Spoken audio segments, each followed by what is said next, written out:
Mirchi Plus presents Har Him Horror.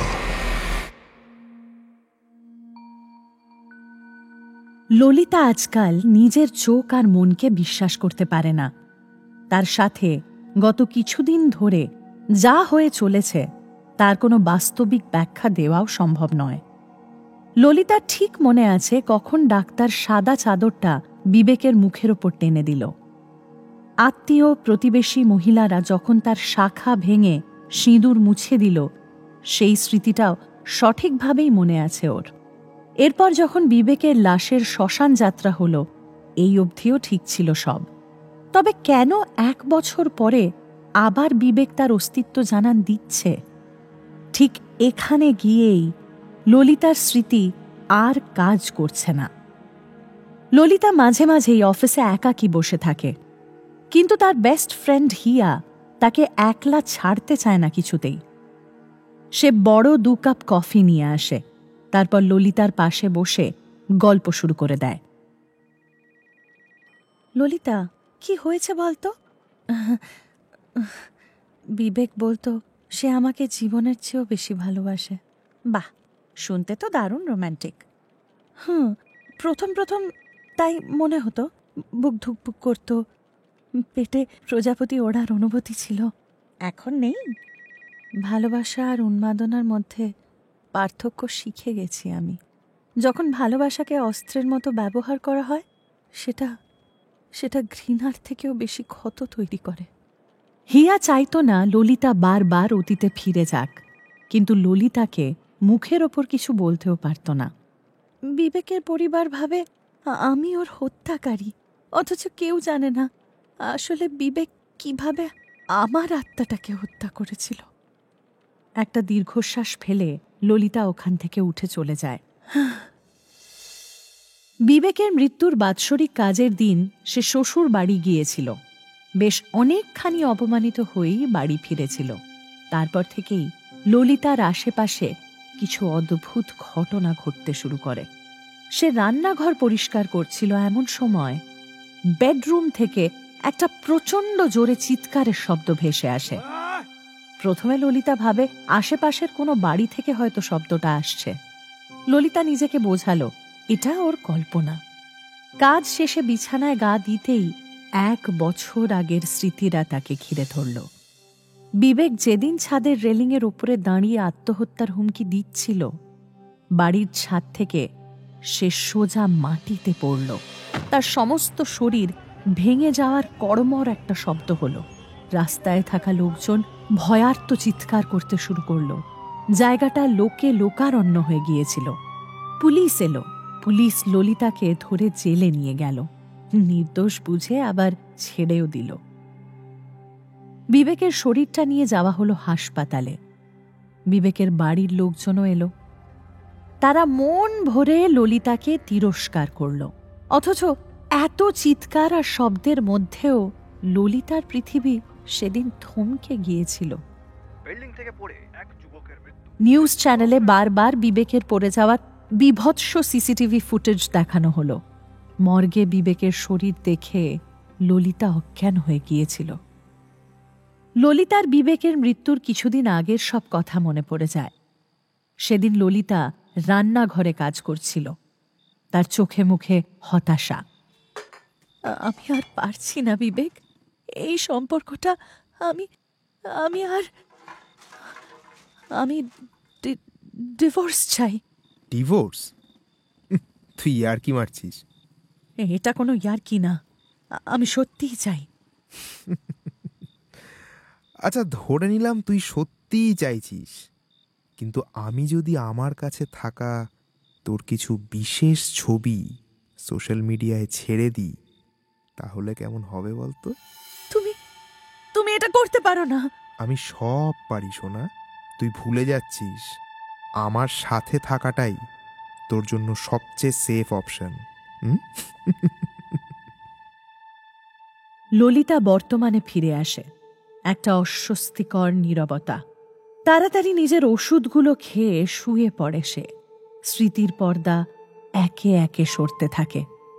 তবুও তারা ললিতাকে শান্তিতে ঘুমোতে দেয় না। ললিতা আবার সেই অতীতের আরেকটা রাতে ফিরে যায়।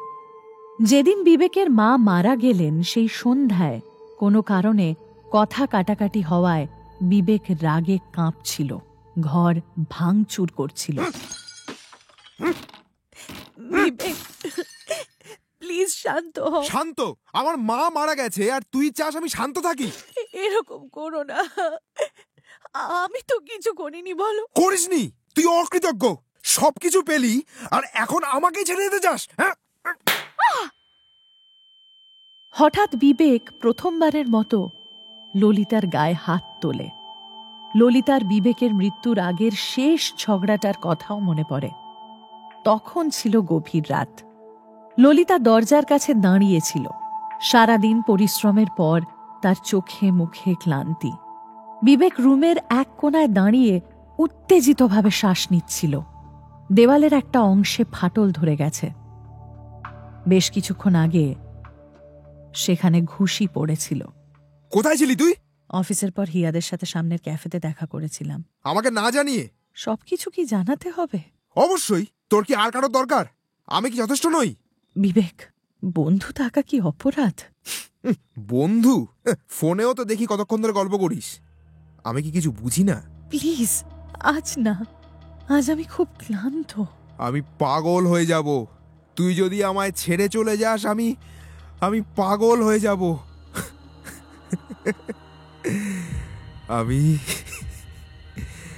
আমি মরে গেলেও তোকে ছাড়বো না। তুই আমার, শুধু আমার। এসব অতীতের কথা মনে করে ললিতা শিউরে উঠল। দিনের পর দিন ওষুধের প্রভাবে ললিতার রাতগুলো অর্ধেক ঘুমে অথবা নির্ঘুম কেটে যায়। ললিতা পরদিন সকালে তার সাইকিয়াট্রিস্টের কাছে গেল। টেবিলের ওপারে বসে আছেন ডক্টর সেন, ললিতার সামনে বসে। তার চোখের নিচে গভীর কালো ছাপ। ললিতার শরীরে শীতল স্রোত বইছে। সে চুপচাপ বসে আছে, আঙুল কাঁপছে। ডক্টর সেন টেবিলের ওপার থেকে নরম গলায় বললেন, কেমন আছো ললিতা? বিবেক ফিরে এসেছে। তুমি জানো বিবেক এখন আর বেঁচে নেই? জানি, কিন্তু তাও ফিরে এসেছে। আমি ওকে দেখেছি, শুনেছি। ও আমাকে ডাকে, আমার পাশে থাকে। হ্যালুসিনেশন হতে পারে ললিতা। ট্রমা থেকে এমনটা হওয়া কিন্তু খুব স্বাভাবিক। এটা হ্যালুসিনেশন না ডক্টর। কাল রাতে আমার কানের কাছে ফিসফিস করেছিল, বলল, আমি মরে গেলেও তোকে ছাড়ব না। ডক্টর সেনের কলম থেমে গেল। তিনি কিছুক্ষণ চুপচাপ ললিতার দিকে তাকিয়ে থাকেন। তারপর নরম স্বরে বলেন, ভয়, দুশ্চিন্তা বা ইনসমনিয়া থেকে এমনটা হচ্ছে। আচ্ছা, আমি তোমার ওষুধের মাত্রাটা একটু বাড়িয়ে দিচ্ছি, কেমন? আপনি আমার কথা বিশ্বাস করছেন না, তাই না? ডক্টর সেন কিছু বললেন না, শুধু মৃদু হাসলেন। ডায়েরির পাতায় লিখতে থাকলেন যেন কিছুই হয়নি। ললিতা হতাশ হয়ে চোখ বন্ধ করল। আর ঠিক তখনই জানলার কাছে একটা ছায়া ভেসে ওঠে, লম্বা একটা অবয়ব, খুব চেনা। বিবেক। ললিতার নিঃশ্বাস বন্ধ হয়ে আসে, কিন্তু যখন সে আবার তাকায়, ছায়াটা নেই। ঘর নিস্তব্ধ, শুধু ঘড়ির টিকটিক শব্দ আর ডক্টর সেনের কলমের খসখস শব্দ।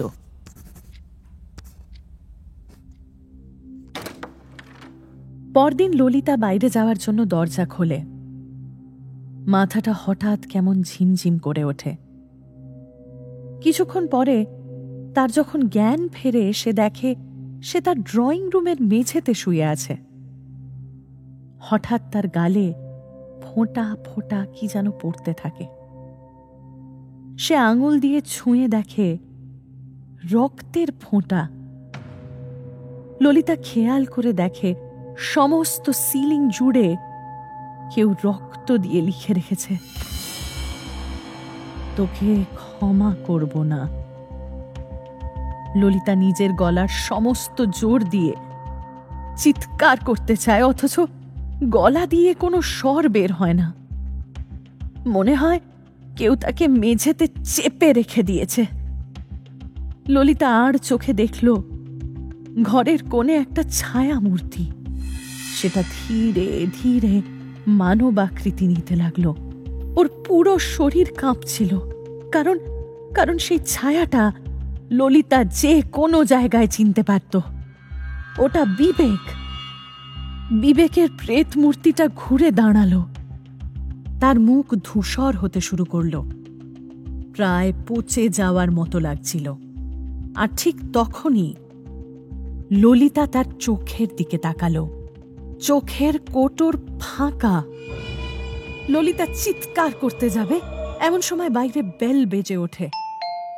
আর হঠাৎ ঘরের সবকিছু স্বাভাবিক হয়ে যায়।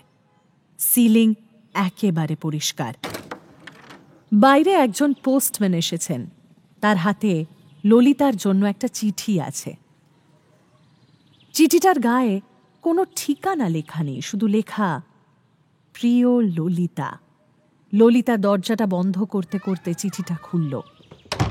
আর চিঠিটা খুলেই ললিতার পায়ের নিচের মাটি সরে গেল। এটা বিবেকের হাতের লেখা। বিবেকের হাতের লেখা চিনতে ললিতার ভুল হতেই পারে না। ভয়ে আতঙ্কে এখন তার চোখ ঝাপসা। না পড়েই সে চিঠিটা ডাস্টবিনে ছুঁড়ে ফেলে দিল।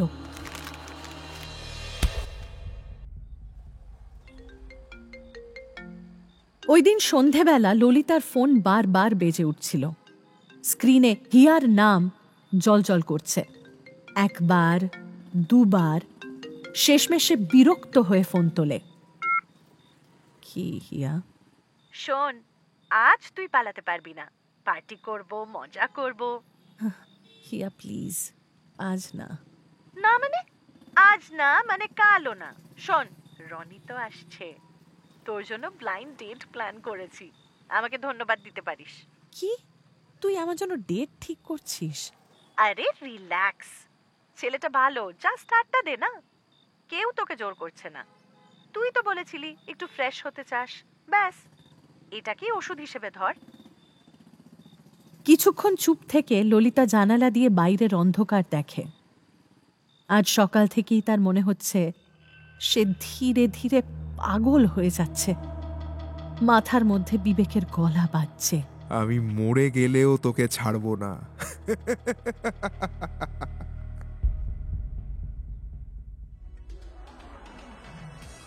ওরা সবাই মিলে পার্ক স্ট্রিটের হ্যাপেনিং বারে গেল।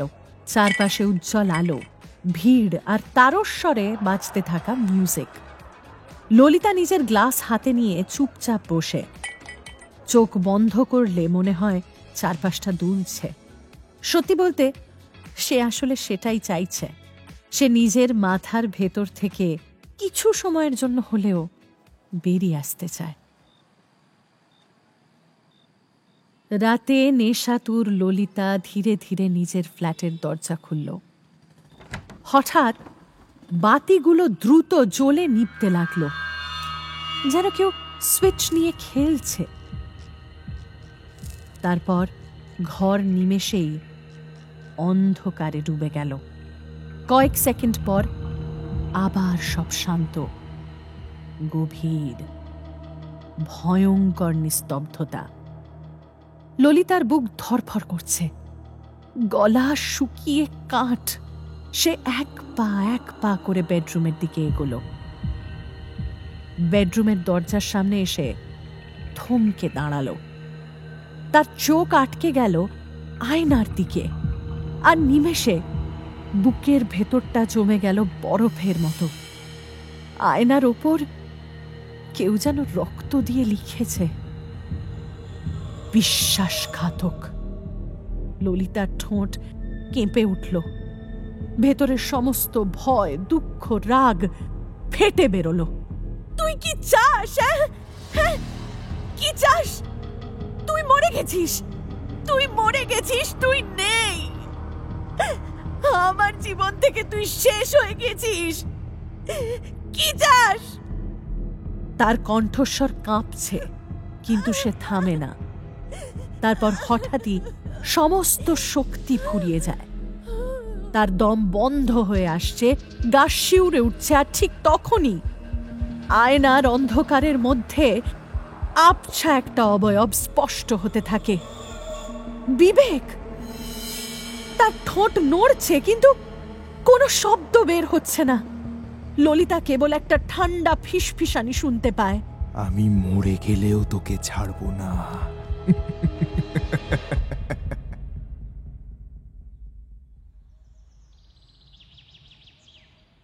পরদিন সকালে জানালা দিয়ে সূর্যের আলো ঢুকেছে, কিন্তু ললিতার ঘর এখনো অন্ধকার আর থমথমে।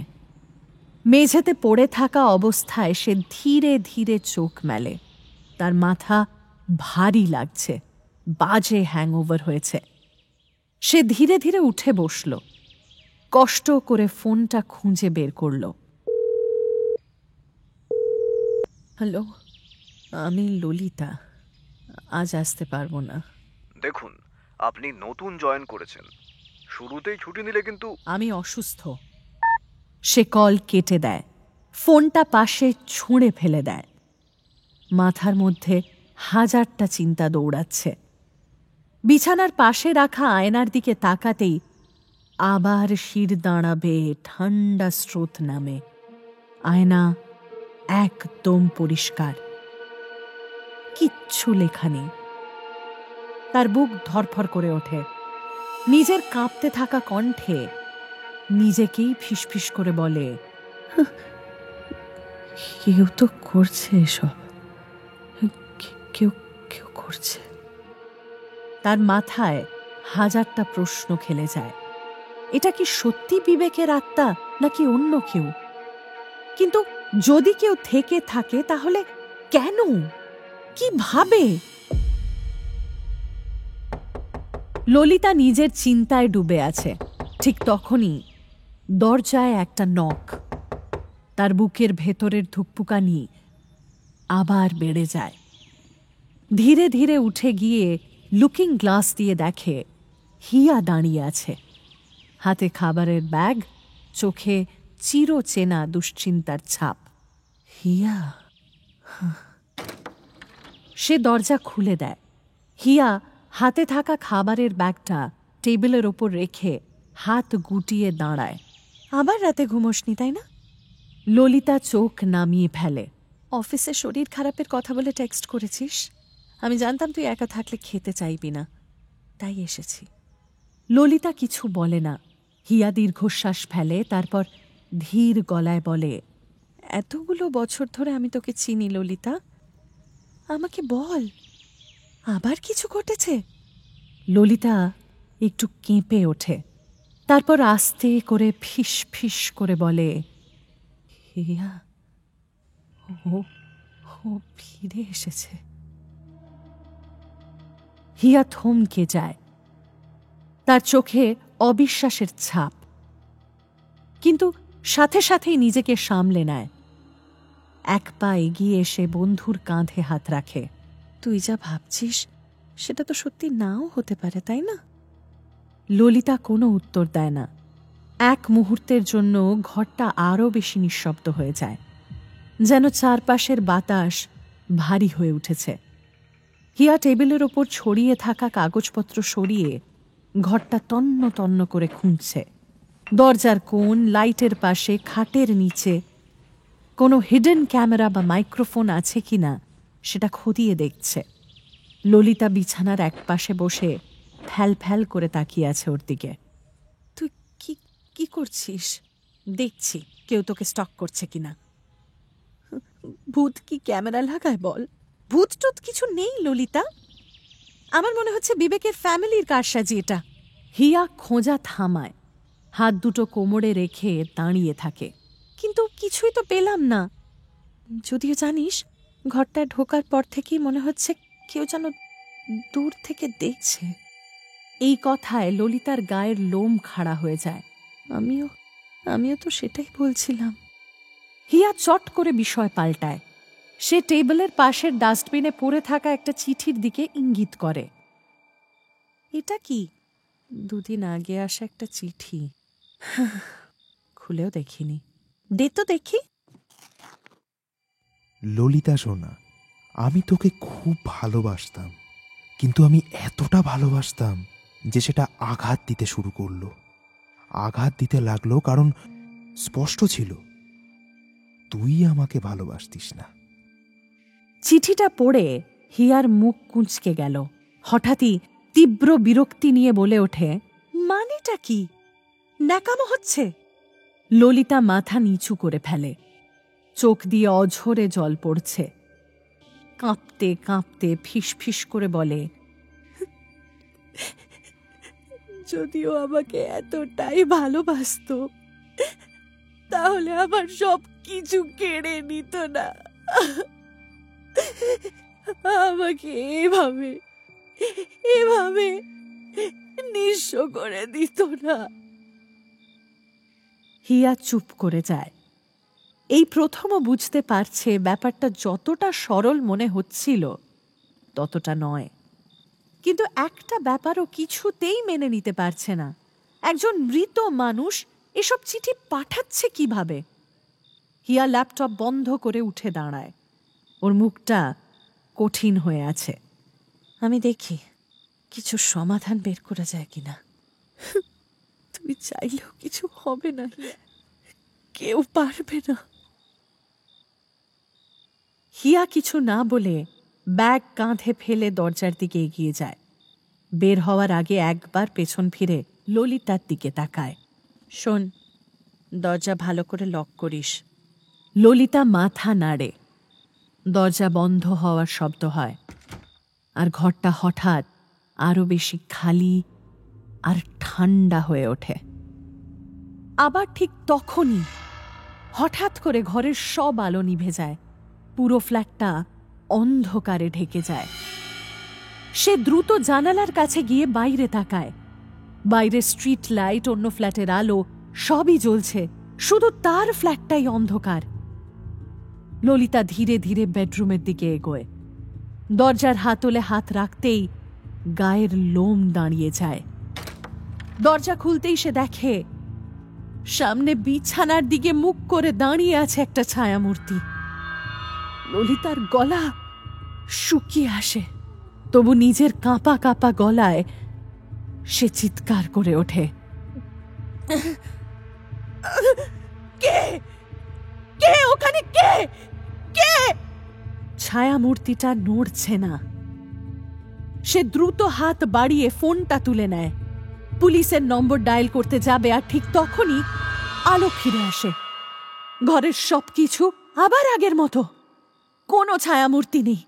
ললিতা তীব্র শ্বাস নেয়, চারদিকে পাগলের মতো তাকায়, কিন্তু সে জানে বিবেক এখানেই আছে, আর ওকে এক মুহূর্তের জন্য শান্তিতে থাকতে দেবে না বিবেক। ললিতা এবার শান্তি পেতে আবার নিজের সাইকিয়াট্রিস্টের কাছে যায়। ললিতা, তুমি কি কিছু বলতে চেয়েছিলে? ললিতা চুপ করে বসে থাকে। মনে হয় দ্বিধার সাথে যুদ্ধ করছে সে। শেষে গভীর শ্বাস নিয়ে বলে, আমার মনে হচ্ছে বিবেক আমাকে চিঠি লিখছে ডক্টর। ডক্টর সেনের হাত থমকে যায়। তিনি এক মুহূর্ত ললিতার চোখের দিকে তাকান, তারপর খচখচ করে নোট নিতে থাকেন। কিছুক্ষণ চুপচাপ লেখার পর জিজ্ঞেস করেন, এর আগে কখনো তোমাকে চিঠি লিখেছিল? ললিতা খানিকক্ষণ চুপ থেকে মাথা নাড়ে, তারপর ফিসফিস করে বলে, হ্যাঁ, বিয়ের 6 মাস পর থেকে। আসলে ও চিঠি লিখতে ভালোবাসত। ডক্টর সেন চিন্তিত মুখে কিছুক্ষণ চুপচাপ থেকে আবার লিখতে শুরু করেন। কিছুক্ষণ পর মুখ তুলে বলেন, দেখো, আজকাল তো অনেক রকমেরই মেইল সার্ভিস হচ্ছে। হয়তো চিঠিগুলো আগে থেকেই লিখে রেখেছিল তোমাকে একটা সারপ্রাইজ দেবে বলে। বিবেক ইঞ্জিনিয়ার ছিল জানেন তো, কিন্তু ওর আসল আগ্রহ ছিল শিল্প, সাহিত্য আর দর্শনে। ডক্টর সেন মাথা নাড়েন, ইঙ্গিত দেন চালিয়ে যেতে। ললিতা একটু ইতস্তত করে, তারপর বলে, জীবনের শেষ দিকে এসে ও কেমন বদলে যাচ্ছিল জানেন। মানুষের আত্মা নিয়ে একটা অদ্ভুত রকমের বাতিগ্রস্ত হয়ে পড়েছিল। ডক্টর সেনের ভ্রু কুঁচকে যায়। সে বলে, কেমন বদল? ও বলতো ও তন্ত্রমন্ত্র শিখে মরে যাওয়ার পরেও নাকি আবার ফিরে আসবে। হ্যাঁ, এরকম কথা বলতো। ডক্টর সেন থেমে যান, চোখ মুখ একেবারে ভাবলেশহীন, শুধু কলমটা হাতে ঘোরাচ্ছেন। আচ্ছা, তো তুমি কি মনে করো? ললিতা ঠোঁট চেপে ধরে, যেন বলবে কি বলবে না বুঝতে পারছে না। শেষমেশ এক নিঃশ্বাসে বলে, আমি তখন এসব শুনে হাসতাম জানেন, ভাবতাম হয়তো নেশা করে এসব বলছে, কিন্তু কিন্তু এখন আমি ভয় পাচ্ছি ডক্টর, আমি খুব ভয় পাচ্ছি। কেন? ললিতা চোখ বন্ধ করে ফিসফিস করে বলে, যদি যদি ও সত্যি মৃত্যুর পরেও ফিরে আসার কোনো রাস্তা খুঁজে পেয়ে থাকে। ঘরে গুমোট নীরবতা, ঘড়ির টিকটিক শব্দ স্পষ্ট শোনা যায়। ডক্টর সেন গভীরভাবে ললিতার দিকে তাকান, তারপর কলমটা নামিয়ে রেখে ধীর গলায় বলেন, ললিতা, এটা তোমার ট্রমা। তোমার মন তোমার ভয়গুলোকেই বাস্তব মনে করাচ্ছে। কিন্তু ললিতার মনে হচ্ছে সত্যিটা হয়তো এত সহজ নয়। বিবেকের মৃত্যুর পর প্রায় 1 বছর পরে ললিতা আজকে আবার ছাদে পা রাখল। আর সেই ছাদে পা রাখতেই যেন সময় থমকে গেল। শীতের শেষের ঠান্ডা বাতাস তার চুল উড়িয়ে দিচ্ছে, গায়ে শিরশিরানি জাগাচ্ছে, কিন্তু ওর মন আরো বেশি শীতল। ওর কানে এখনো সেই রাতের চিৎকার, হাহাকার ভেসে আসছে। বিবেকের মৃত্যু ঠিক এই জায়গায়, ঠিক এই রেলিংয়ের সামনে দাঁড়িয়েই বিবেক বলেছিল, আমি পাগল হয়ে যাব, তুই যদি আমায় ছেড়ে চলে যাস আমি পাগল হয়ে যাব। আমি মরে গেলেও তোকে ছাড়বো না, তুই আমার, শুধু আমার। তখন সন্ধ্যা। বিবেক মাতাল হয়ে বাড়ি ফিরেছিল, চোখ লালচে, মুখের ভেতর গাঢ় মদের গন্ধ। দরজা খুলতেই সে ঝাঁপিয়ে পড়ল ললিতার ওপর, চুলের মুঠি ধরে টেনে আনলো ছাতে। চারপাশে অন্ধকার নেমে আসছে, রাস্তাগুলো গাড়ির হেডলাইটে আলোকিত হচ্ছে, কিন্তু এই ছাদে এক বিভীষিকা অপেক্ষা করছিল। সে ধাক্কা দিয়ে রেলিংয়ের দিকে ঠেলে দিল ললিতাকে। তুই আমায় ভালোবাসিস না, তাই না? আমায় ভালোবাসিস না, না? বিবেকের চোখ দিয়ে জল পড়ছিল, কিন্তু সে নিজেকে সংযত করার বিন্দু মাত্র চেষ্টা করছিল না। আমি নিজেকে শেষ করে দেব, আমি নিজেকে শেষ করে দেব, দেখবি? সে রেলিংয়ের ওপর উঠে দাঁড়ালো, দুলতে লাগলো অদ্ভুতভাবে। ললিতার শরীর জমে গিয়েছিল।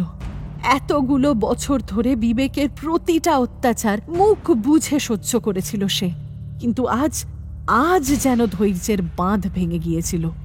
ললিতা রাগের মাথায় বলে উঠল, মর, মর, তুই মর। বিবেকের আসলে মরার কোনো ইচ্ছাই ছিল না, কিন্তু রেলিং থেকে নিচে নামতে গিয়ে পা পিছলে গেল। বিবেকের চোখ বিস্ফারিত হয়ে গেল। সে তার হাতে শেষবারের মতো রেলিংটা চেপে ধরল, চেষ্টা করল বাঁচতে। ললিতা, আমাকে টেনে ওঠা, ললিতা। ললিতা চুপচাপ দাঁড়িয়েছিল। সে হয়তো চাইলে বাঁচাতে পারত, কিন্তু সে পাথরের মূর্তির মতন দাঁড়িয়েছিল।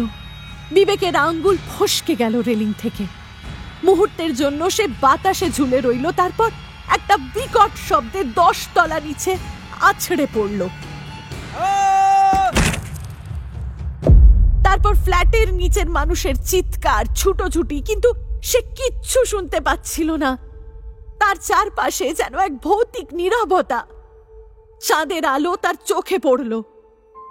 বহুদিন পর এত সুন্দর চাঁদের আলো সে দেখছে, কিন্তু তার ভেতরটা শূন্য, ফাঁকা। আজ 1 বছর পর সেই একই জায়গায় দাঁড়িয়ে আছে ললিতা। তার শ্বাস ভারী হয়ে আসছে।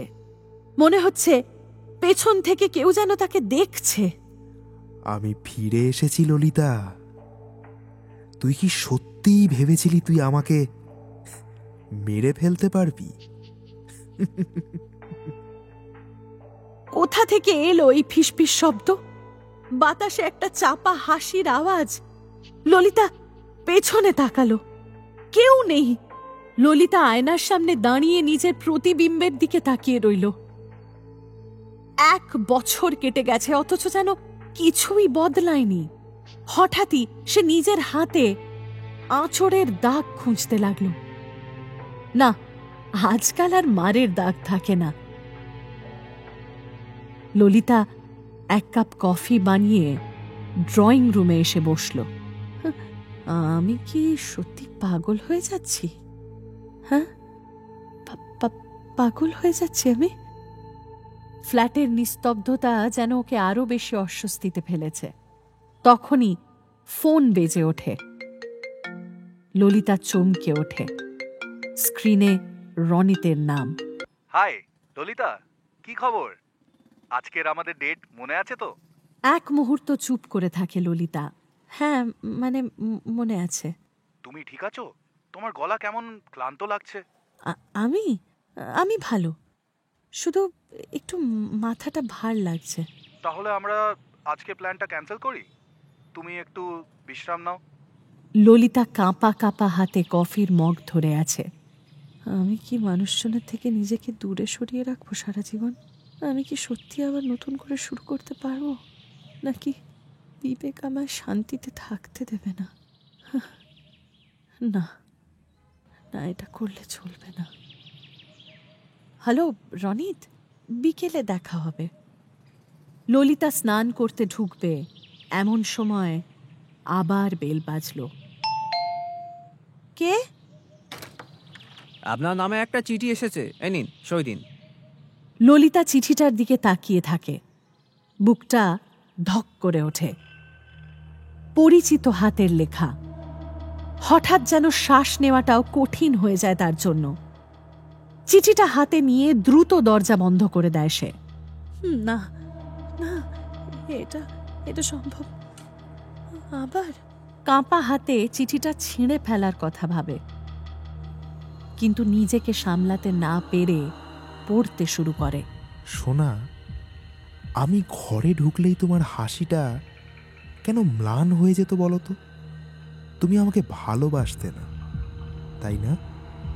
তুমি আমাকে জড়িয়ে ধরতে না, হাতটাও ধরতে না। তুমি যেন সব কিছুতেই বিরক্ত হয়ে যেতে। ধীরে ধীরে ব্যাপারটা আরো বেড়ে গেল। তুমি আর হাসতে না, আদর করতে চাইতে না, সবসময় রেগে থাকতে। আমি কি এত খারাপ বলো? ললিতার চোখ দিয়ে জল গড়িয়ে পড়ে।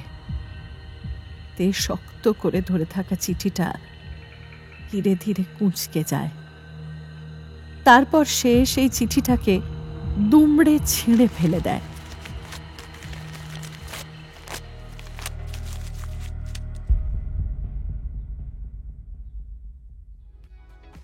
ললিতা রনিতের সাথে ডেটে গিয়ে জোর করে হাসার চেষ্টা করল। রনিতের ঠাট্টায় খুশি হওয়ার চেষ্টা করল, কিন্তু একটা অদ্ভুত অস্বস্তি কাটছিল না। সে বারবার মনে মনে বলছিল, ভাবে চলতে পারে না। আমাকে স্বাভাবিক হতে হবে, আমাকে স্বাভাবিক হতে হবে, নতুন করে শুরু করতে হবে। হ্যাঁ, স্বাভাবিক হতে হবে, স্বাভাবিক হতে হবে। রনেত খেয়াল করল ললিতার মুখে সেই প্রাণবন্ত হাসিটা নেই। সে জিজ্ঞেস করল, তুমি ঠিক আছো তো ললিতা? তোমাকে একটু ক্লান্ত লাগছে। ললিতা দ্রুত মাথা নাড়ল। না না, আমি ঠিক আছি, ওই একটু ঘুম কম হয়েছে হয়তো, তাই। ললিতা আর কিছু বলল না। সে জানে এই মুহূর্তে তার ভিতরের ঝড়টা কাউকে বোঝানো সম্ভব নয়। বিবেকের ছায়া এখনো তার জীবনের সব কিছু গ্রাস করে রয়েছে। রাস্তায় হাঁটতে হাঁটতে ললিতা দোকানের কাঁচের শোকেসে চোখ রাখল। ভ্যালেন্টাইন উইকের সাজসজ্জায় দোকানগুলো ভরে গেছে। চারপাশে লাল গোলাপি বেলুন, চকলেটের বক্স আর লাভ কার্ড ঝুলছে। বিজ্ঞাপনের বড় হোর্ডিংয়ে একটা সুখী কাপল হাতে হাত রেখে হাসছে। ললিতার চোখের সামনে বিবেকের মুখ ভেসে উঠল। সে তাড়াতাড়ি মুখ ঘুরিয়ে নিয়ে হাঁটা বাড়াল। ফ্ল্যাটে পৌঁছিয়েই দরজা বন্ধ করে ব্যাগটা ছুঁড়ে বিছানায় বসে পড়ল। চুপ করে বসে রইল কিছুক্ষণ। একসময় হাতটা জামার হাতার নিচে নিয়ে গেল। সেখানে চামড়ার নিচে চাপা পড়া স্মৃতির মতো ফিকে দাগ এখনো আছে। বিবেক, কতটা অভিনয় করতে পারতে তুমি, হ্যাঁ? কত সহজে আমাকে ভুলিয়ে রাখতে, যেন যেন আমি তোমার একটা হাতের খেলনা। কতটা ভালো অভিনয় করতে পারতে, তাই না? সে আয়নার সামনে গিয়ে নিজের মুখের দিকে তাকালো। 1 বছর পেরিয়ে গেছে, তবু আজও অনুভূতিগুলো পাল্টায়নি। ভালোবাসার কথা শুনলেই শরীরের কোথাও একটা ব্যথা কুঁকিয়ে ওঠে। ক্লান্তি আর অ্যাংজাইটির ওষুধ ললিতার ভয়কে ছাপিয়ে গেল। আর শেষমেশ কিছুক্ষণের মধ্যেই ললিতা ঘুমিয়ে পড়ল।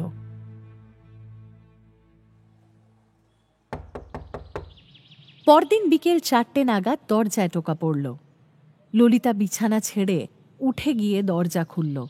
দরজায় কেউ ছিল না। ললিতা এবার নিচের দিকে তাকালো। দেখল একটা গোলাপ ফুলের বুকে, আর তাতে গুজে রাখা একটা চিঠি। এটাই তো তোমার স্বভাব, সব কেটে বাদ দেওয়া, মুছে ফেলা, ফেলে দেওয়া। কিন্তু আমি কি এত সহজে হারিয়ে যাব? তোমার কি মনে হয় আমি তোমাকে এত সহজে ছেড়ে দেব? সোনা। ললিতা কাগজটা শক্ত করে ধরে থাকল। বুকের ভেতরটা মোচড় দিয়ে উঠল। না, এটা তো বিবেকের হাতের লেখা। না না না। সে দ্রুত চিঠিটা উল্টে পাল্টে দেখল, যেন কোথা থেকে প্রমাণ পাবে যে এটা কোনো ভৌতিক প্রেতাত্মার কাজ নয়, বরং কারো শয়তানি। কিন্তু হাতের লেখা শব্দগুলো সবকিছুই এতটা পরিচিত যে ওর মাথাটা ঘোরাতে শুরু করে দিল। রনেত সারপ্রাইজ দেওয়ার জন্য ললিতার বাড়িতে এসেছিল। তার হাতে ছিল গোলাপ আর ললিতার পছন্দের রেস্টুরেন্টের খাবার। অথচ ললিতার মন ছিল অন্যদিকে। রনেতকে গাড়ি অবধি ছেড়ে এসে ফ্ল্যাটে ঢুকতেই সিকিউরিটি ছেলেটা বলল, ম্যাডাম ম্যাডাম, আপনার লেটার বক্সে কেউ একটা চিঠি রেখে গেছে। এই এই এই যে এই এই নিন। কথাটা শুনেই ললিতার বুক ধুকপুক করে উঠল, হাত কেঁপে উঠল। ও ধীরে ধীরে কাগজটা খুলল, আর সাথে সাথে পেটের ভেতর কিছু একটা হিম হয়ে গেল। পরিষ্কার বিবেকের হাতের লেখা, ঝকঝকে পরিপাটি। তাতে লেখা, সোনা, তুমি ভীষণ ভালো। আমার থেকে বেশি ভালো তোমায় কেউ বাসবে না, সেটা আমি প্রমাণ করে দেব। হ্যাপি প্রপোজ ডে সোনা। ললিতা নিজের ফ্ল্যাটে দৌড়ে ঢুকে গিয়েই তার সাইকিয়াট্রিস্টকে ভিডিও কল করল। ওর শ্বাস প্রশ্বাস দ্রুত হয়ে আসছিল, চোখের সামনে সবকিছু যেন ঘোলাটে হয়ে যাচ্ছিল। ডাক্তার ওর দিকে স্থির দৃষ্টিতে তাকিয়ে রইলেন। অবশেষে ফিসফিস করে ললিতা বলল, আমি আমি আমি জানি না কাকে ঘৃণা করি, নিজেকে নাকি বিবেককে, নাকি। সে থেমে গেল, ঠোঁট কাঁপছিল, কিন্তু কথাগুলো যেন আটকে গেছে গলায়। ডাক্তার ধীরে ধীরে জিজ্ঞাসা করলেন, তোমার কি মনে হচ্ছে বিবেককে ঘৃণা করো?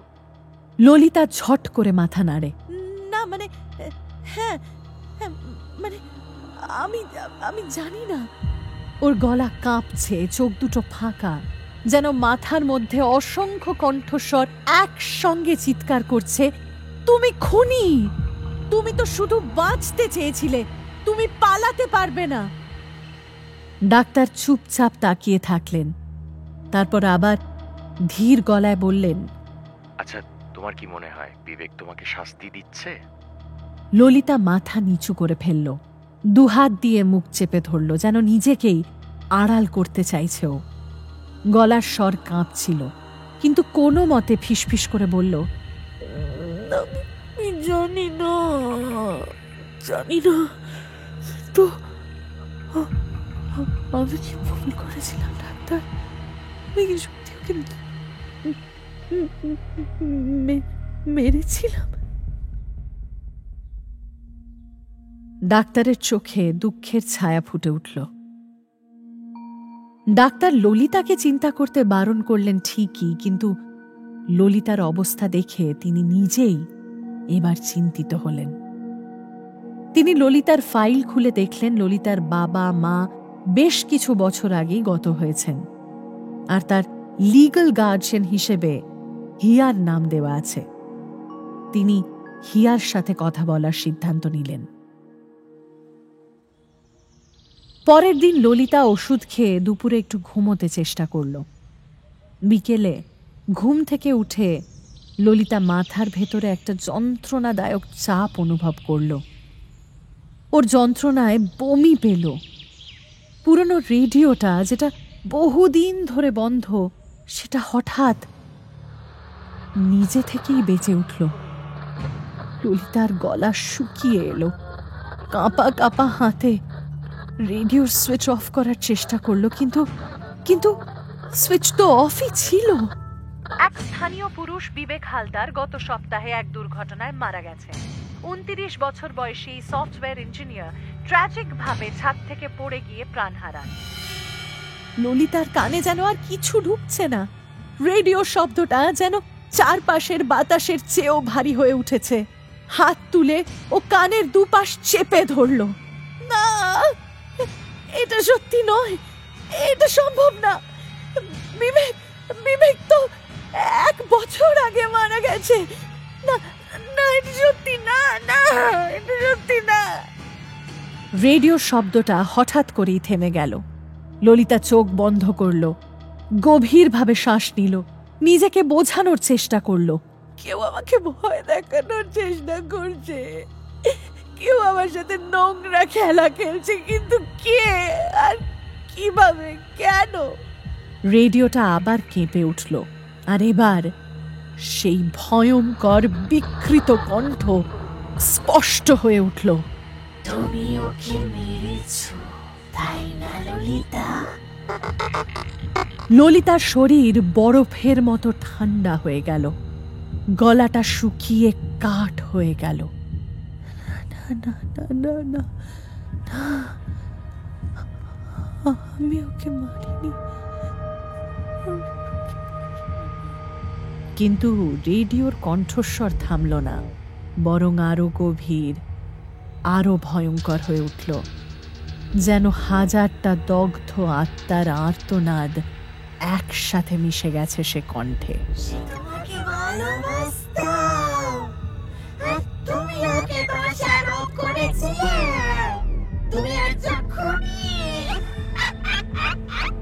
ললিতার কানে যেন বজ্রপাত হলো, বুকের ভেতর তীব্র ব্যথা শুরু হলো, মাথার মধ্যে শব্দগুলো ঘুরপাক খাচ্ছে। খুনি, তুমি খুনি। ওর মাথা ঘুরছিল, দম আটকে আসছিল। হঠাৎ ওর ভিতরের সমস্ত রাগ, আতঙ্ক, হতাশা বিস্ফারিত হলো। চুপ করো, আমি খুনি নই, আমি খুনি নই, আমি খুনি নই, আমি খুনি নই, চুপ চুপ করো না ভাই, চুপ করো। ললিতা হঠাৎ ঝাঁপিয়ে পড়ে রেডিওটা তুলে দিল, শক্ত হাতে ধরে ছুঁড়ে দিল ঘরের এক কোণে। একটা বিকট শব্দ হলো, কাঁচ ভাঙার মতো ধাতব চূর্ণ বিচূর্ণ হওয়ার বিকট আওয়াজ। রেডিওটা সম্পূর্ণ ধ্বংস হয়ে গেল। সাথে সাথেই সেই বিকৃত কণ্ঠস্বর থেমে গেল। ঘরটা সম্পূর্ণ নীরব হয়ে গেল। কিন্তু ললিতার বুকের ধুকপুকানি থামল না। ওর কপাল বেয়ে ঠান্ডা ঘাম গড়িয়ে পড়ছিল, হাত পা অসাড় হয়ে আসছিল।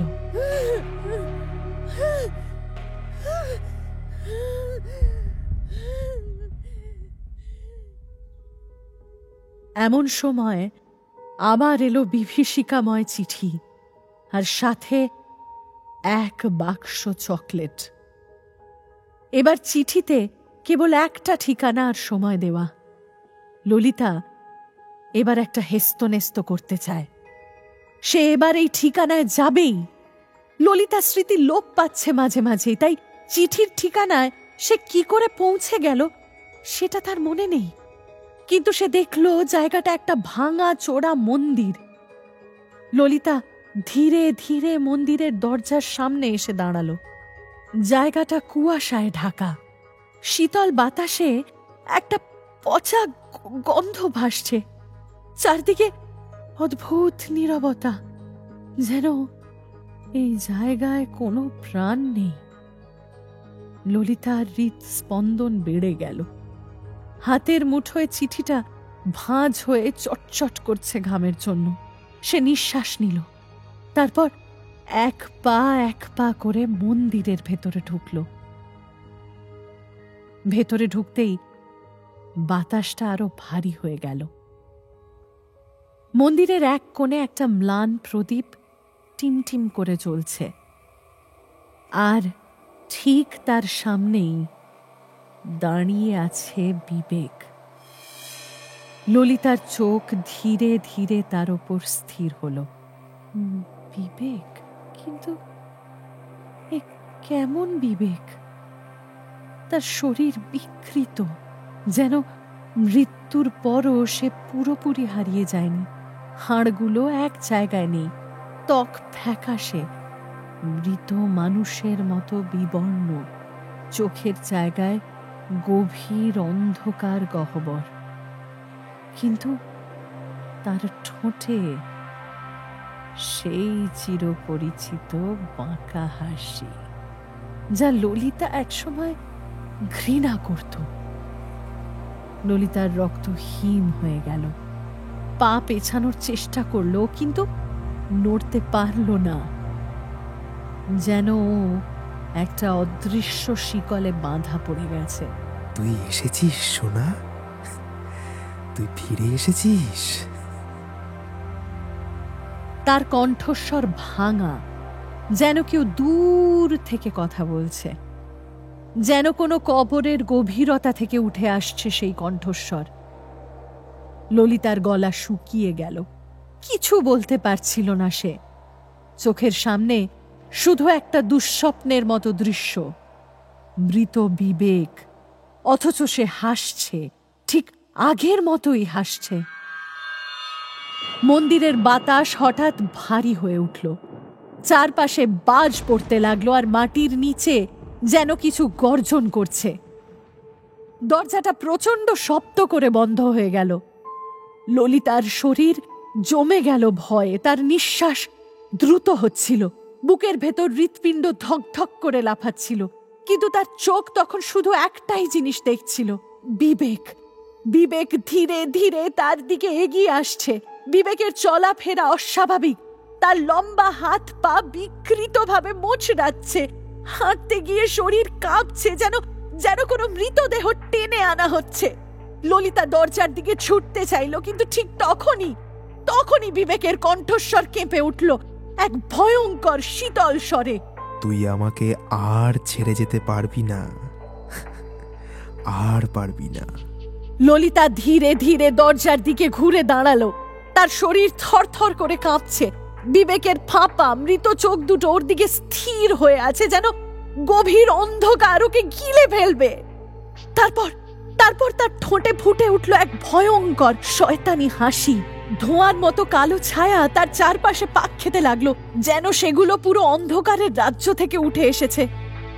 ললিতার গলা শুকিয়ে গেল, ওর কণ্ঠ আটকে গেল। ও পেছানোর চেষ্টা করলো, কিন্তু পা যেন কোনো চোরাবালিতে আটকে গেছে। ঠিক তখনই বিবেক ধীরে ধীরে সামনে এগিয়ে এলো। তার ঠান্ডা নিঃশ্বাস ললিতার গালে স্পষ্ট লাগছে। ওর কানের কাছে এসে ফিস ফিস করে বলল, আমি আমাদের একসাথে থাকার একটা উপায় বের করেছি। তুই যদি আমার সঙ্গে যোগ দিস, তাহলে কথা দিচ্ছি আমাদের আর কখনো ঝগড়া হবে না। ললিতা হঠাৎ ঝটকা মেরে নিজেকে ছাড়িয়ে নিল। দম বন্ধ হয়ে আসছিল। সে আর এক মুহূর্তও থাকতে পারবে না এখানে। এক দৌড়ে ছুটে গেল দরজার দিকে, প্রচন্ড জোরে ধাক্কা দিল দরজায়। দরজাটা খুলে গেল, কিন্তু যা দেখলো তাতে ওর পায়ের নিচের মাটি সরে গেল। সেখানে কোনো মন্দির নেই, কেউ নেই, চারপাশ একেবারে ফাঁকা। এক অস্বাভাবিক নীরবতা চারদিকে। ললিতা ধীরে ধীরে সন্দিহান ভঙ্গিতে নিচের দিকে তাকালো, আর তখনই দেখল নিচে গোটা শহর। তার নিঃশ্বাস আটকে এলো। সে চারপাশ ঘুরে তাকালো, আর তখনই উপলব্ধি করলো যে সে কোনো মন্দিরে নেই। সে দাঁড়িয়ে আছে ওদের অ্যাপার্টমেন্ট বিল্ডিং এর ছাদে। এতক্ষণ সে কি সবকিছু হ্যালুসিনেট করছিল? বিবেক কোথায়? ও কি সত্যি এখানে ছিল? তার চোখ এবার বিবেকের দিকে পড়ল। সে সামনের দিকে তাকিয়ে দাঁড়িয়ে আছে। শহরের আলো আঁধারির মাঝে তার শরীরটা যেন ধীরে ধীরে ফিকে হয়ে যাচ্ছে। এক মুহূর্তের জন্য মনে হলো ওর অস্তিত্বটাই কেবল অন্ধকারে মিশে যাচ্ছে। ললিতা নিঃশব্দে দাঁড়িয়ে রইল, তার বুক ধড়ফড় করছে। তারপর হঠাৎ সেই নিস্তব্ধতা ভেঙে ললিতা চিৎকার করে বলে উঠল, আমি তোমাকে ভালোবাসি না, আমি তোমাকে ভালোবাসি না, আমি তোমাকে ভালোবাসি না।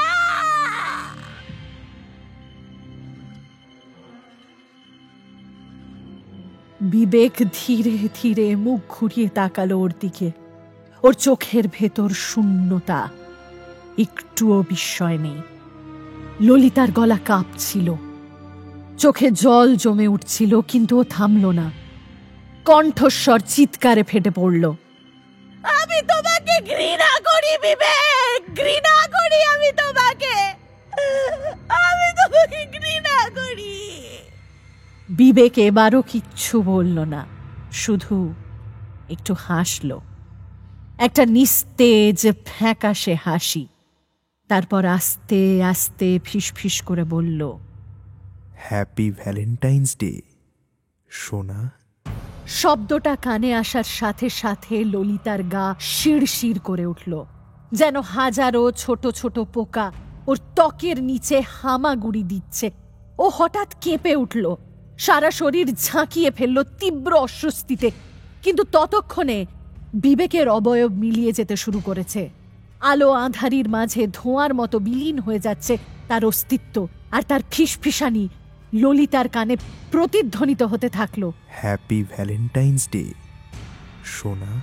বিবেকের চোখে দানবীয় আগুন জ্বলছিল, আর ঠোঁট বিকৃত হাসিতে বেঁকে গেছিল। সে কর্কশ্বরে বলল, তুমি ভেবেছিলে আমাকে ছাড়তে পারবে? শব্দটা যেন ফাঁকা ছাদের চারপাশে প্রতিধ্বনিত হতে লাগলো। ললিতা আতঙ্কে জমে গেল। বিবেক আরও এক ধাপ এগিয়ে এলো। তার বিকৃত মুখটা আলোর নিচে এবার আরও ভয়ঙ্কর লাগছিল। তারপর ঠান্ডা কিন্তু গভীরভাবে ফিসফিস করে বলল, তুই আমারই, সুখে দুঃখে একসাথে থাকবো, তাই না সোনা? ললিতার শ্বাস প্রশ্বাস দ্রুত হয়ে গেল। তার মাথার ভেতর যেন একসাথে হাজারো চিৎকার ঘুরপাক খাচ্ছে। পালাতে চাইল, কিন্তু পা যেন শেকল বন্দি। তারপর শেষ সাহসটুকু একত্র করে গলা চিড়ে চিৎকার করে উঠল, আমি চাই, আমি চাই তুমি আমার জীবন থেকে চলে যাও বিবেক। আমি আমার পুরনো জীবন ফিরে পেতে চাই। তুমি বাস্তব নও, কিছুতেই নও। আমি তোমার তন্ত্র মন্ত্র ভূত প্রেত পিশাচ কিছুতে বিশ্বাস করি না। তুমি শুধু আমার মনের কল্পনা। হ্যাঁ, তুমি আমার মনের কল্পনা। আমি কিছুতেই হেরে যাব না বিবেক। সেদিন রাতে তুমি নিজেই রেলিং থেকে হাত ছাড়িয়ে ঝাঁপিয়ে পড়েছিলে। আমি তোমাকে ঘুর করিনি। আমি আর অপরাধ বোধ দিয়ে বাঁচবো না। তুমি আর আমাকে গ্যাস লাইট করতে পারবে না বিবেক। তুমি মিথ্যে, তুমি মিথ্যে। আমি এরকম ভাবে বাঁচবো না, তুমি মিথ্যে। বিবেক থমকে দাঁড়ালো। শব্দগুলো যেন ওকে ধাক্কা মারলো। চোখের সেই জ্বলন্ত আগুন ধীরে ধীরে নিভে যেতে লাগলো। তার শরীর অস্পষ্ট হয়ে গেল, যেন একটু একটু করে ধোঁয়া বাতাসে বিলীন হয়ে যাচ্ছে। ললিতা হাঁপাতে লাগলো। কিন্তু তখনই ছাদের দরজা হঠাৎ ধাক্কা দিয়ে কেউ খুলে দিল। হিয়া দৌড়ে এসে ললিতাকে রেলিং এর কাছে বিপজ্জনক অবস্থায় দাঁড়িয়ে থাকতে দেখল। ললিতা তখনও শূন্যে তাকিয়ে কারোর সাথে কথা বলছে, অথচ সেখানে কেউ নেই। হিয়া ভয় পেয়ে গেল। সে এক ঝাপটায় ললিতাকে জাপটে ধরল, যেন আর এক মুহূর্ত দেরি হলেই ও পড়ে যাবে। ললিতার চোখের সামনে বিবেক আস্তে আস্তে বিলীন হয়ে গেল। তার ফিসফিসানি, তার ভয়ঙ্কর হাসি সবকিছু মিলিয়ে গেল বাতাসের সাথে। আর তারপর অন্ধকার, একেবারে গভীর অন্ধকার।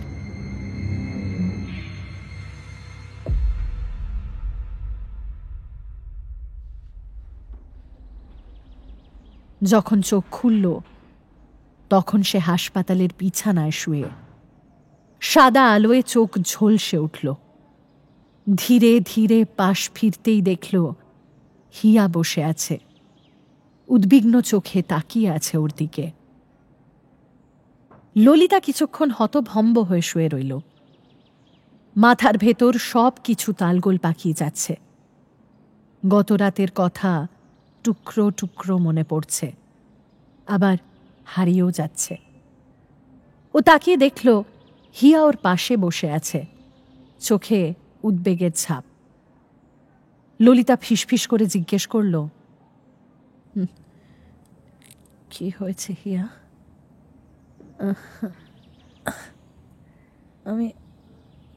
আমি এখানে কিভাবে এলাম রে?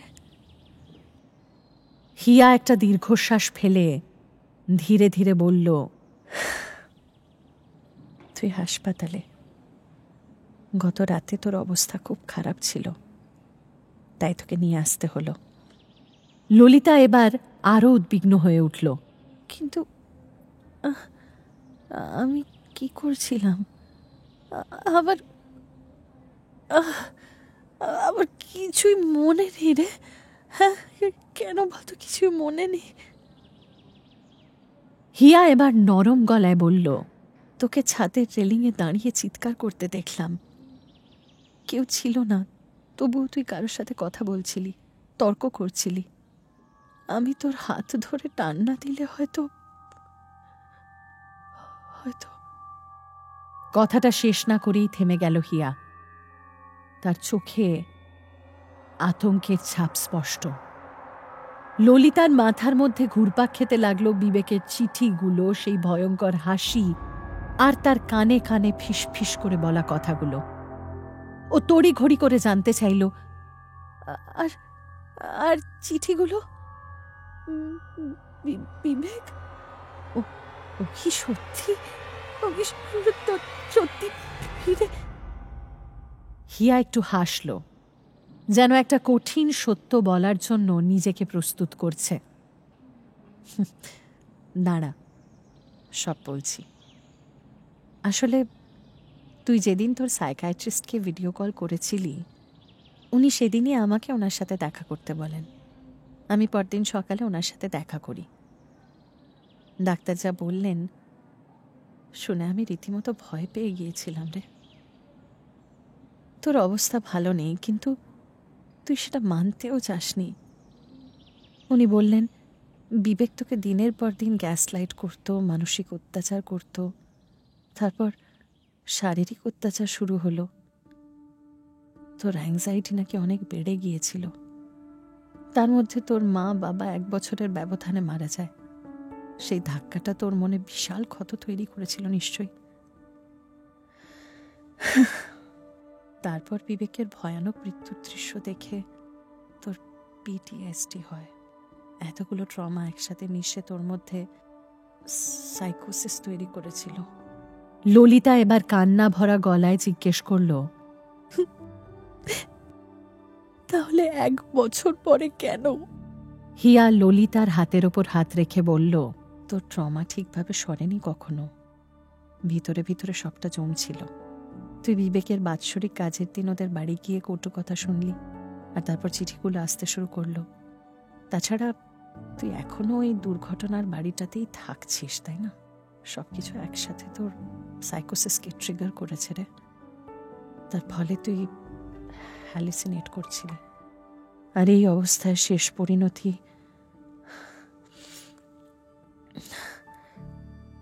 আত্মহত্যা করা। ললিতা নিঃশব্দে শুনছিল, যেন প্রতিটা শব্দ ওর গায়ে ধারালো কিছু হয়ে বিঁধছে। হিয়া একটু থেমে গলায় আরো কোমলতা এনে বলল, ডাক্তারের সাথে কথা সেরেই তোকে ফোন করেছিলাম, কিন্তু তোর ফোনটা সুইচড অফ ছিল রে। তোর কোনো খোঁজ নেই 2 দিন 3 দিন ধরে। অফিসেও যাসনি, তাই আমি ছুটে গেলাম তোর ফ্ল্যাটে। দেখি দরজাটা হা করে খোলা, কিন্তু তুই কোথাও নেই। জানি না কেন কেমন একটা ডাক দিল মনে। সোজা ছাদে চলে গেলাম। তারপর তো যা দেখলাম সেটা বলেইছি তোকে। ললিতা শ্বাস নিতেও যেন ভুলে যাচ্ছিল। ও ফিসফিস করে বলল, কিন্তু চিঠিগুলো, সেগুলো কে পাঠাচ্ছিল তাহলে? হিয়া একটু কঠিন স্বরে বলল, এবার আসি চিঠিতে। ছাদ থেকে নামিয়ে তোকে হাসপাতালে ভর্তি করেই সকালে আমি সোজা চলে গেলাম পোস্ট অফিসে। আর ইনফরমেশন বের করতে মাত্র 10 মিনিট সময় লাগলো। চিঠিগুলো একটা গিফট শপ থেকে আসছিল, যেখানে 1 বছর আগে থেকে সারপ্রাইজ বুক করা যায়। আসলে বিবেক বেঁচে থাকতেই প্ল্যান করেছিল এসব। তুই ডিভোর্স যাতে না দিস তাই ব্ল্যাকমেল করে তোকে ভয় দেখানোর ফন্দি এঁটেছিল। মাঝখান থেকেও নিজেই মরে যাবে এটা ভাবতে পারেনি অবভিয়াসলি। ললিতা কিছু বলতে পারল না। নিজের সমস্ত ভয়, অপরাধবোধ, দুঃস্বপ্ন সব যেন এক মুহূর্তে ভেঙে চুরমার হয়ে গেল। চোখের কোণ গরম হয়ে উঠল। ও এক ঝটকায় উঠে হিয়াকে জড়িয়ে ধরল। হিয়া ধীরে ধীরে ললিতার মাথায় হাত বুলিয়ে দিতে দিতে বলল, সব ঠিক হয়ে যাবে, দেখিস, সব ঠিক হয়ে যাবে। ললিতা চোখ বন্ধ করে নিল। এই প্রথমবারের মতো ওর ভেতরের সমস্ত অন্ধকারের ওজন আস্তে আস্তে হালকা হচ্ছে, যেন একটা দুঃস্বপ্নের ঘোর থেকে জেগে উঠে নতুন করে বাঁচতে শেখার শুরু।